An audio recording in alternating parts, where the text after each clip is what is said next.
No more buts. Too late. You already went there. So, Oh, Jesus.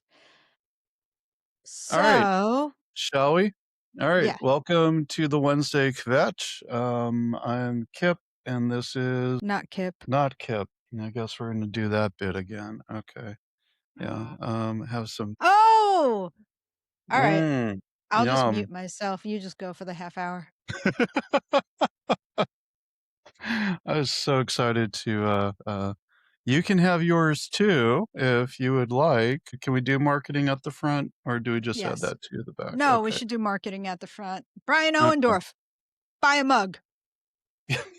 You're right. Buy 2 mugs. That way you can tell us both to shut the fuck up. So the City Council Life Committee is currently in session, which Okay. I prefer much better than the City Council Death Committee. That's called the mayor. Jesus. Let's start there. That's a good place to start. Let's talk about the $170 million budget deficit that out of the $8.5 billion budget, they can't figure out how to balance an extra $170 million, even though they found an extra $150 million in the couch cushions at the Portland Housing Bureau. The dire warnings are coming from all the bureaus, including Chief Day with Portland Police Bureau, that they'll essentially have to just cut the entire unarmed police wing to be able to preserve sworn officer staff, which makes no sense to me. Even Steve Novick was like, why? Who respond to events that don't need an armed officer, which is almost most of them. Yes. So I'll give them credit for saying that it's like, I guess they're going to cut 48 people total or something like that. I don't put numbers in front of me. I probably should. There's got to be a better way to do this. There has to be a better way to do this. Just yesterday, there was someone going about 100 miles per hour down Fessenden who lost control. Somebody tried getting out of the back door while the speeding was happening, and there was some kind of crash and explosion from what the neighbor said. Haven't seen anything in the news about it, but why are we getting rid of anybody right now when you have zones in Portland that are basically abandonment zones? North Portland hasn't had a precinct in forever. And street racing is rampant. Yet, I don't see any patrols up here. Every now and then I'll see a police car. Public safety is important. We don't care about public safety. There needs to be community safety officers available in the districts that have less infrastructure and support, that are not armed to the teeth, that can help keep places safer. And by cutting the unarmed folks, you're backtracking on the improvements that were made, that were part of the settlement agreement, as well as just evolving how Portland policing goes. It's very frustrating. And going back to center, why are we out of an $8.5 billion budget? Why is $170 million going to be an austerity event for bureaus, as opposed to finding the money in the couch cushions? Well, Metaphor. last year's police budget budgeted money for hiring police officers that could take 2 to 3 years to actually train, go through the academy, and all that stuff. So they'll say that they are still understaffed. How many of those officers are actually current or potential officers are in academy right now that they're paying for? Probably not as many as they hoped. So where's I that think money? around 80 or something, But where's I that think. money? It's Right, earmarked, so they don't need more money for that until they actually spend the money they have. They raise the budget every year because they can. right, and Not yes. because it's actually being used or needed or anything, it's because they can, and because they can weaponize it and say, "Oh, we're gonna have to get rid of armed officers or unarmed officers, or we're not gonna have protection from when the terrorists come to town, or when Antifa starts, like, I don't know, wheat pasting the walls again or doing some shit, or breakdancing, or God forbid they fill their potholes and say, 'Whose streets? Our streets.'" And it's like, honestly, that wasn't terrible. I kind of was happy somebody was fucking doing it. But now, Yeah, we're just gonna have to pay more out of our water bill every month to fill potholes because for some reason PBOT can't budget well. Was it PBOT or ODOT who spent all their money on graffiti abatement? I think that was ODOT that spent several $1,000,000, but I don't think PBOT does graffiti, but, Hmm. I I do know what again, PBOT does, which is redo the fucking roads because they screw it up. When they redid Northeast Broadway here, they had to repaint the parking lines now that we have diagonal parking yeah. 3 times. Well, so they've been working on Willamette Boulevard, which is desperately needed because people Mhm. fly down that 60 miles per hour, and there's always bicyclists on it, so that's a good thing that they're doing it. Um, but again, budgeting isn't rocket surgery, and you've been doing it for decades. People should be able to figure out how to actually do it effectively. What No. PBOT hasn't done, and this is in the parking enforcement thing, is apparently when they just decided out of nowhere to increase the amount of time that you had to pay for parking from 7 p.m. to 10 p.m. Yep. And they changed all the signs, but then public backlash was like, "No, you can't fucking do that," and business backlash, like, "Don't fucking do that." Guess what? All the signs are still saying 10 p.m. So why were all these signs reprinted immediately rather than just put a fucking sticker over it? The other Okay. thing is why didn't they actually check to see what areas could benefit the most from it? And, Well, the amount of money that actually gets paid to parking kitty? Well, that's what I was gonna say. I was gonna go there next, is that Yeah. it's 60 cents surcharge, I think now, and if you have to add 15 more minutes, they add another 20 cents to it each time, so it becomes kinda ridiculous, and you're like, "Why don't you do a smart park?" Well, smart parks aren't convenient to everything, and they Yeah. don't exist everywhere anyway. The people who can least afford to pay for all the things that they need are the people that are going to be burdened most by it, rather Yes. than, I don't know, I saw a proposal or some conversation about a vacancy tax. How likely do you think that's gonna go forward without massive resistance? About as well as it goes for people who get parking tickets and actually pay them. Yeah, okay, there you go. So, Some um, will, some won't, you know? how do we budget without everybody's hair on fire each and every time, right? Oh, I don't know because people are dramatic people. Some I of this don't is know what you mean by that, Cat. Some of So this goes back to personalities, accountability, and wanting what they want at the expense of somebody else's shit, you know? And we see sort of this in our government. We see this especially now with budget season. We see it in friendships. We see it in struggles of organizations, the partnerships that are made, the deals, the back scratching, the handshake deals. It's all fucking related to just people who can't get their shit together and be considerate of each other. right, like the, governor signing or approving $385 million for Moda Center, yet they cut all of Community Alliance of Tenants' budget last year, and they can't afford to keep people home, and, they're cutting more services, but Moda Center, we have plenty of money for, plus the 2 Housing Bureau folks, which we were talking about earlier this week, who have been, Oh, and didn't she ushering also through say the this wasn't a time to play politics, that city council should also jump on board with this MODUS shit? But how can we do that when we have no money? and when it's politics. Yeah, when Yeah. it's all politics, when it's Does she crony. want Mayor Wilson to front the money for the Moda Center with his good looks? Because he has none. It's just Happy Wednesday.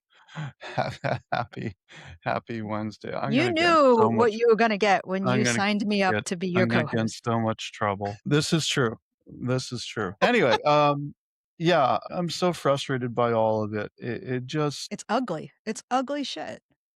it's ugly shit, and it's unnecessary shit, and it's a lack of true transparency, accountability, although the questions that were in the accountability, city council meeting last week were pretty solid, and it was really funny how people wouldn't answer the questions. Oh my god. That was bonkers. I didn't watch the whole thing, but I saw a few clips, and I'm like, you're being asked a direct question. It's like one of the maggots in front of Congress.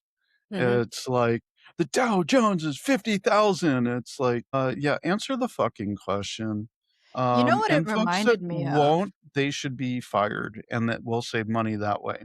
Yeah, Well, and what did it all remind you right. of? Well, I'll say some of the questions started out really very, very benign. It was just like, "Hey, on this date was this email sent, and what was the reply? Honestly, just Oh, data and they threw gathering. Helmy under the bus yet again. Of Yeah, course. but anyway, go But it was ahead. data gathering. It wasn't even like blame. It's kinda like you'll see it even in court shows. They set up like, let's get the facts on the table and then see like, well, what do these facts seem to insinuate, if anything? Right. And then it got into the questions of, well, why? Why was the budget presented without these things in it? And it reminded me of, was it Kavanaugh who started crying when he was being questioned years ago? I like And beer. I like beer and I like to work out with what was his buddy's name? Squat, Squib, PJ, Porky? I don't fucking know. But he just started fucking crying during the question. It's like, sir, you're going to be a judge. And that's what like Oliveira was doing. And it's like, you should just fucking be fired. I'm sorry. That guy knew everything, hid it all, was probably afraid, made it 10 times worse by not coming forward, and also made himself look like an ass. Yeah. No, it really integrity is important, and people who show absolutely no integrity who are affecting people's lives, you Mm. shouldn't be in that job, period. No. No, and you give Yeah. them enough rope and they do hang themselves and he's getting there. And probably get a sizable severance to be let go, and, I wonder how much the severance is over the years. Somebody did some calculation that over 5 or 10 years, it was in the millions and millions of dollars of severances to let people go so that they don't sue the city over their firing, even if they weren't doing their job. And then you have the Helmies out there, right? Mhm. Where they tried just sticking the whole thing onto her again, and apparently, from what I understand, she was actually asking questions like, "I didn't go to counsel because I didn't know enough information. I'm trying to figure out why this fucking shit is happening first, because this is my job," as opposed to the budget person who's like, "Well, we didn't know the exact amounts yet, so we didn't go to counsel." Like, no, that is actually your job, is to be transparent about it all. I just there's such a patriarchal, but B disingenuous, intellectually dishonest culture that the charter reform didn't change. So this is the old school shit still coming up and fucking us over, even though we have a mostly functional council of mostly rational people with integrity trying to drive things forward, but they're driving on the old gas guzzling. I'm trying to think of a driving car metaphor with gets 8 miles per gallon and there are A Hummer. bodies in the trunk. Yeah, Oh, a well, Hummer, yeah. in the back storage area. And, they Driving over the signed top that. of Did you see that they signed that MOTA, Senate thing at the fucking MOTA Center? So Kotek was there, Loretta Smith was there, the mayor was there, and they I made saw it the into a picture, I PR didn't event. I didn't know that we signed bills as a PR event. and with no transparency to any of the Also, the background stuff. Trailblazers lost was it last night or the night Oh, before? yeah, didn't, somebody punch the opposing team or threw a ball into his face? I saw a little clip of that last night, and I'm like, "Oh, yeah, 300, $430 million for this fucking shit," and, as soon as the money's in play and they start doing it, the Blazers are leaving Portland because 'cause they're gonna Uh-huh. bring them to someplace that has a real Ritz-Carlton. I don't know, Vegas needs another team. Sure. So we'll just bring all the teams to Vegas. Sports are great. Moda Center's fine. Don't fuck with any of that when you've got people living and dying in the fucking streets. Those ticket sales and everything, I mean, I'm sure the money is somewhat all allocated, but why not take another slice of that and put it towards the actual, venue itself? Yeah, I mean, if it needs maintenance, it needs maintenance, but you don't have to destroy the whole thing and create a new one, right? And No. where's all the money for the $18 beers that costs 45 cents to pour one of them going to? Also, even the NBA the WNBA Fire tickets, because I really wanted to go, Yeah. those tickets are in the hundreds. So who are they catering to? Who's going to these games? It's not me, I and it's th not they you. it they probably have, like, a dedicated shuttle that goes between the Multnomah Athletic Club and the Moda Center, and the rest of us have to fight for off-street parking because we can't afford the parking garage when we wanna go to something. Can't even afford the tickets. Or well, or the tickets for that matter. I was lucky enough to get invited to go see Bruce Springsteen because I couldn't afford to buy a ticket, but at the last minute, I'm like, "Yeah, I would love to go." It was Mhm. amazing freaking concert, and I told my friend that I'm just gonna be paying her back $10 a month for the next 40 years, and she's like, "With interest?" I'm like, "Of course." But, because I can't afford that shit. I don't it gets stupid every gets stupider modifier every time around this year between May and June with the budget stuff because they go through the same fucking theatrics. We're gonna cut fire engines, we're gonna cut public safety. They got rid of a lot of the street violence mitigation stuff last year. Yeah, Everything's gonna be mayhem. well, I actually did back in 2020, I did have one of Portland's finest tell me that without PPB, it would be the purge out there. We're I'm gonna like, have boars running in the street. The bears are gonna come down from Mount Hood. "That'll be actually good for the women because then they'll feel safer." I would, yes. Yeah, exactly. And I'd say we already have running around the street. Please cut that. I kept think before you speak. No, I'm not going to. I will say Um, though, with all of this, static that's about to jump in, I got to see the movie Steal This Story, Please, which is about yeah, Amy tell me, let's Goodman's talk career. about that. Yeah. It was so informative. There were things I didn't know about her because, you jump in and start listening to Democracy Now! What at whatever age you're at, and she's been doing Yeah. it forever. So it was really great to see how she got started, learn some stuff about her family, learn some stuff about why she does what she does, and she Mm. is Jewish, and she said from what she understands of her religion and culture, you're supposed to ask questions. Yeah. And It there was some really cute anecdotes about how her brother had started, like, a family newspaper, so letters to the editors where the family would actually discuss things and argue and things like that, which is like, "This I is love fucking that. cool." I Yeah. wish we had done that. Yeah, like, imagine one of your kids, like, writing and then you write Oh back, you god, know? the editorial board would just burn me down.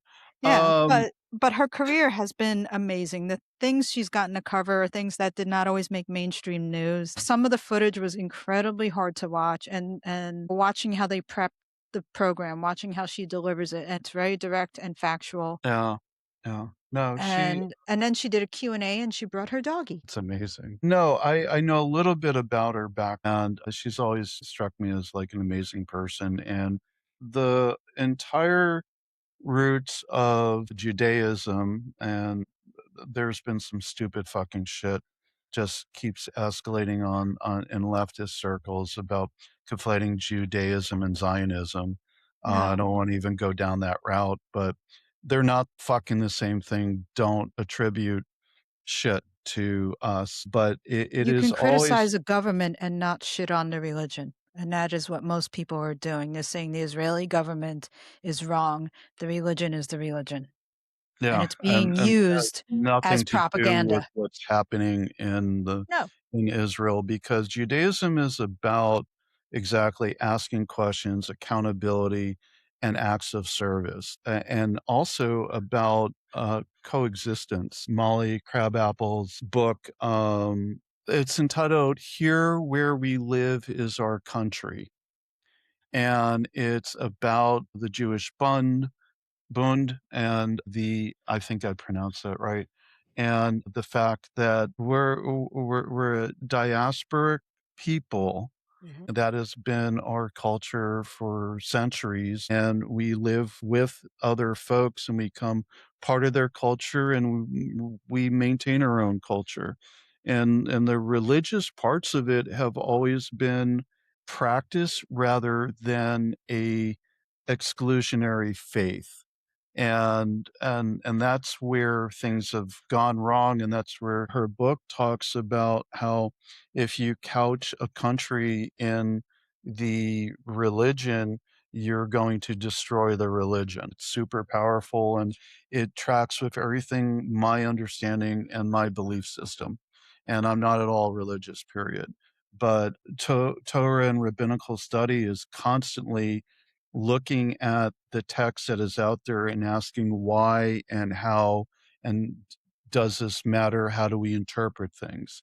So having any kind of approach of things that is so set in stone that it's immutable is against everything that the Jews believe in. And Amy Goodman is the person who puts herself out there through asking questions and acts of service, being there, being honest and with integrity, things that a lot of other cultures like, oh, city administration could really benefit from. Well, I do Like think you like should how go I brought see that it. back around? Like how Yes. I yeah, I yeah. I do think you should go see the documentary. I think it would Yes. give you goosebumps. I think you'd be inspired. There's footage from 9/11 in it that Mm, was very important to see. And then also just okay. see how they handled it because they were there running Democracy Now! When all that happened and just what they experienced. I didn't know how close the studio was, but, Yeah, I had no idea.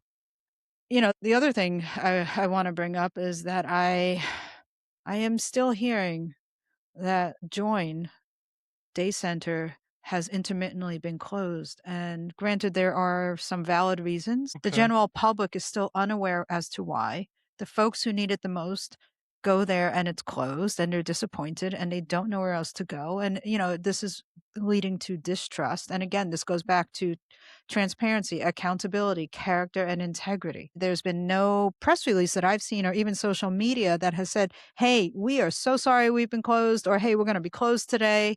We'll be back tomorrow. Like there's no schedule I put don't know out. There's anything no about it. communication. Yeah. No. So then PDX Saints Love is getting way more people than they usually do. And they can tell when it's open and closed because the flux of people changes. And it's like, what is going on in this town? Like, why can't So we just be honest and say, hey, we're closed today because yesterday we had an incident. Everyone needs a day off. It traumatized a bunch of us. We just need breathing room. That's so not weakness.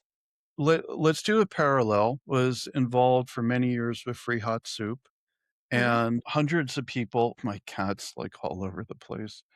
Um, Hundreds of people each day relied on free hot soup, I'm sure dozens still do, to show up on the days that they're supposed to show up and feed people. Just Park was the one that I was most involved with, but I Mm. did a lot of, food transport back and forth between people who were preparing and people who were gonna serve, and sometimes somebody would get sick. Sometimes things would not happen, and nobody could pick it up in time, and guess what? There were people who were there saying, "Hey, we can't do this today," or they would go around to the known encampments and say, "Can you please spread the word that we're not gonna be able to do it today where we planned on doing it?" And, they were able to let people know what was going on and where they might go instead. Was it perfect? It isn't, because we're dealing with, essentially a nomadic group of people who are living in the margins, yet it still happened. So when you have the, budget and staff and resources of a governmental agency to be able to inform people or at least have folks up front saying, "Hey, we're closed. Here are your options." Mhm. Right? Do you need transport somewhere because there are very few options to even go to? We'll help you. Here's a Lyft fucking voucher, whatever it is, right? It doesn't happen, and I Right. don't understand it. The fact is that we're dealing with people's lives, and Yep. the fact that people are kicked out of shelters if they go to a shelter at 6:30 in the morning and really have nowhere to go other than a handful of day shelters that are spread all over the city and not nearly enough for everybody is also just obscene, and that the one that is most centrally located to where most people are isn't available is unforgivable. But yeah, Yeah. Join is still having issues with being open and closed, and they get money from the city. Mhm. So there's always that question of, well, are they still getting the same amount of money even if they're open, let's say, only two-thirds at a time that they said they would be? How does this work? Does that money carry over into next year?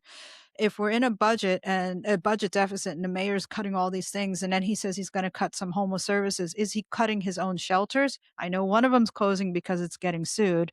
Sure, it's getting sued.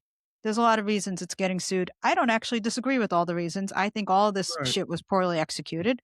Like you said, it doesn't take a fucking surgeon to figure out how to make these things work. We've seen decades and hundreds of years of how things have been addressed, how it didn't work, and how it could work better. Why can't we just do that? We reinvent the wheel every fucking time here, throw right, money at a problem, and it doesn't get better. And then we go, oh, it's an epidemic. It's a crisis. And it's like, it's a crisis because your policies are shit. yeah. And Well, you create and your own drama. You create your own chaos. without the transparency, accountability, you have the issues like they're having with Home Forward right now, or Mhm. Sunstone Way, or on and on and on. The some of the top funded organizations still have the worst possible, not worst possible, but some of the worst outcomes, and I don't. Oh, and also add to that urban alchemy that was like, "Hey, we help house a bunch of people." And it's like, "No, you don't. It's all the other programs that work with the city to house the people that you're just warehousing. Yeah, And so shut the fuck up. You're a liar." yeah, we should have a mug that says "Shut the fuck up, Urban Alchemy." I'll make little labels that we can just put over in front of it for each themed "Shut the fuck up" Well, and that they we. get millions from us every year, and they have that Yeah, contract, and it's like, do you know what 50,000,000 total could have actually helped us do rather than go into Urban Alchemy's pocket? Like, what the yeah. hell? Are we gonna keep throwing money at Join and City Team and all this other shit? Or is he gonna bring in new organizations that are out of state that somehow, I don't know, wined and dined him really well that he thinks are gonna be great because somehow it just sounds good on paper, but it's gonna be really I shitty in execution? It's gonna be a great PowerPoint presentation, because that's how everything is decided, even the budget, for the most part, is here's the bullet points, which way do you wanna go, A, B, or C? Everybody always picks B. So, anyway, Well, um this is how you know sometimes it's not about facts, it's about persuasion. yeah, exactly, and no follow-up, no accountability to it, No. like, it's now, I think a year plus old, but, Chris Hayes talked with mayor of Baltimore, who has been involved with, working with organizations to help solve some of their homeless issues and keep people housed, but get people off the streets, housing first solutions with integrated services. The number that stuck out is that overall, with all the different services that are involved, it maybe costs between two and $300,000 a year per unhoused person based on all the different things that need to happen out there. But to actually house them, it starts around $80,000. So Mhm. if all the organizations could just get their shit together and work with each other and house people and get them the services they need, plus keep people from being evicted, then the tens of millions, hundreds of millions of dollars that we're spending, we wouldn't need to, because guess what? There'd only be a handful of people who are really some of the most extreme situations. Mhm. And that's where all that focus needs to be. But most people don't want to fucking be homeless. They just want a place to go to be safe and eat and hopefully get a little bit of help up. Yeah, and, Period.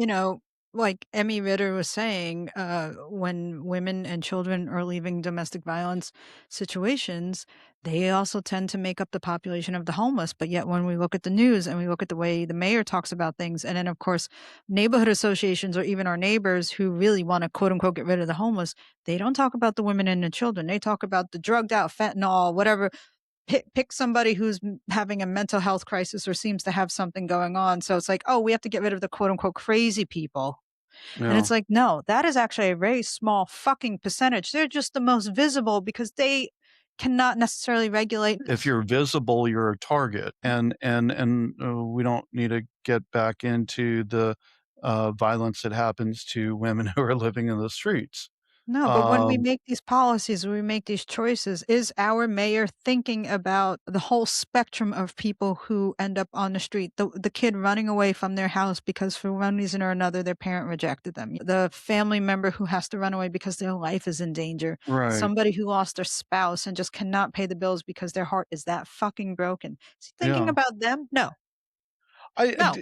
I'm not even gonna put it on him, I'm gonna put it on the leadership across the board that hasn't changed for the most part in 20 years in Portland, who are the forefront of all these different services and organizations that get the majority of the money, and nothing's changed. The needle hasn't moved other than in the wrong direction.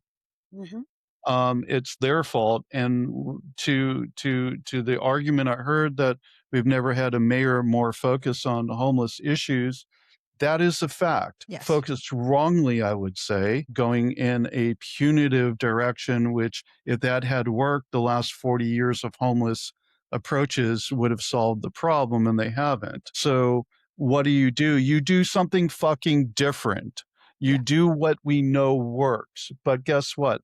That doesn't make, once again, the Politburo of Portland, the business development people, and the Mac Club members who are the movers and shakers happy, because they just want them gone or out of sight and not in the way of their private bus that goes between the club and the Moda Center and the Ritz. Which is It like, makes a oh, circle every 15 minutes. I don't know if you knew that. it's like the So IKEA bus in Brooklyn that actually is a shuttle bus. It'll bring you to and from really? IKEA. That's a brilliant thing because I who fucking has love a that. fucking car? And it's a big bus. That's fantastic. I love Yeah, that. I don't know if they still run it, but that was one way to get to Red Hook. I mean, the other way is like wrapped up in a carpet in the back of a car. But I have a friend who lived in Red Hook in the, I guess it was the late '80s, early '90s. There's some stories he told me. It's it took like 2 months for his neighbors to say, "Oh, you're not here to buy drugs, you live here," yes, because he's a white guy, yeah. right? You know? I mean, the body in a carpet, I have a story about that because I got to Oh, see it. So, oh yes, god, okay, don't wanna hear welcome to that. Brooklyn. But, one of the things whenever I watch these people, I watch Portland Metro Chamber folks do their lobbying. I watch the mayor lie. I watch Oliveira fidget and lie. I watch Owendorf be a racist tool and lie. I wonder, how are you at home? What are your friends like? How do you figure out who your circle is? And if I don't want to say city council because we've both agreed, this city council is pretty damn good overall. So everyone else who's like desperate to be liked or accepted or whatever by Portland Metro Chamber, by the conservative law firms, by like a John D. Lorenzo. What happens if you're not? Do you lose all of your friends? Yeah, yeah, you What do know, you lose really? Upward uh, mobility? External uh gratification? free hors d'oeuvres on Thursday nights at the, society, whatever it is. I You don't lose your know. membership to the MAC, the Arlington, you can't hang out with Jesse Burke? Like, is that really a loss? I don't I that's a great question, 'cause I now I don't wanna think about any of those people and how they are at home, because I just have bad images. I'm Um, assuming they're you know? manipulative and incredibly insecure and need to be the most Yeah, liked one yeah. in the room. The validation is the circles that you are included into rather than anything you actually do for society, and they're diametrically opposed things, right? Like, if you're And going I'd to rather help hang out with average the people. misfits like you. Sorry. Bill and Opus agree with you. Um, you can't see the, yeah, anyway, No. no, I again, yeah, absolutely, you're my people, that's why we're doing this together. I actually had a conversation about this recently, about who my people are, and my people are, for the most part, genuine human beings who give a shit about other human beings and try to show up however they can, with a sense of humor, with a sense of decency, and without any arrogance. And that seems like a pretty basic recipe for how people should exist in the world, rather than just have airs and be a dick. Because I think it used to be, legacy used to be important, right? Mhm. Now it's grab as much as you can and live as high as you can while you're alive, because probably nobody's going to remember you anyway. And that's almost worse. That's Just, almost like buying friends too. yeah, well, I'd buy friends, but I can't afford them, so I just walk around and like, "Will you be my friend? Will you be my friend? Walden, will you be my friend?" Yeah. He literally put his head down as I try to lift him up. He's like, "No, I'm not gonna be your friend, feed me." I do wanna mention Thursday, some, city council agenda item that is super important. This is for, agenda item 111, 2026-111, add Mhm. identification of law enforcement officers code to prohibit facial covering, require badge visibility, require identity verification for individuals conducting law enforcement activities, and that's to add to code chapter 23.30. I think the time is set for 2 p.m. City Council Thursday, that's April 30th. You can go to the portlandoregon.gov website, look for City Council, and you can submit written testimony to support this, or you can show up in person. I'm going to try to be there. This is super important, not only locally, but federally. A few other cities have done this. You should have verification and be able to see the person that is, using the power of the state against you, Mhm. period. You're gonna take a job like that, be fucking proud of it and own it.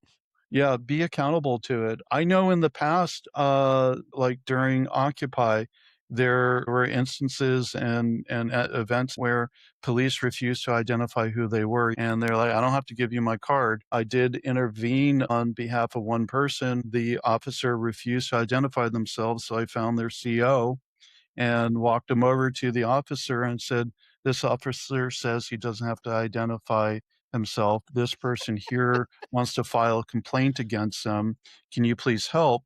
And the CO looked at me, looked at the officer and said, "Will you just give her your card, please?" And the guy's like, "Here."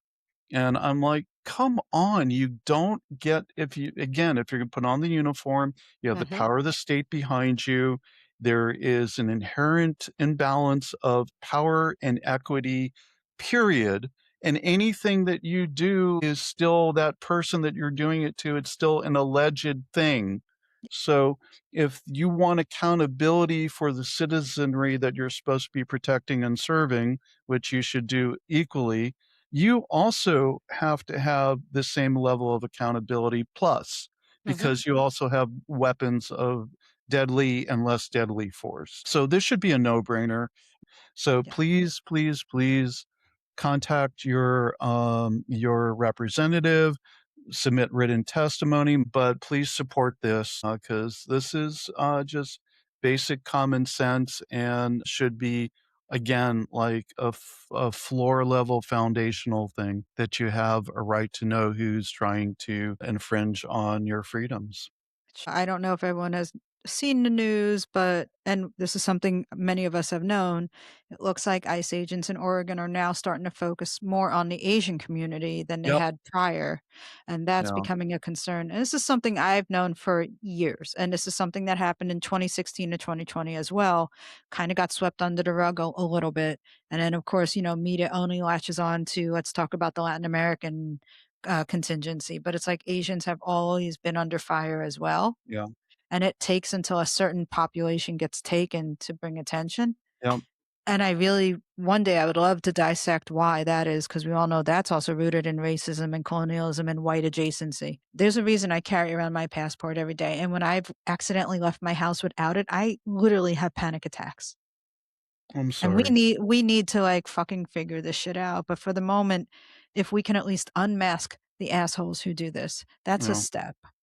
There's also, before I forget, I don't think the details have been published yet, but the Working Families Party of Oregon is gonna have a rally in front of City Hall, probably, I'm gonna guess noon or 1 o'clock since this is a 2 p.m. thing. Okay.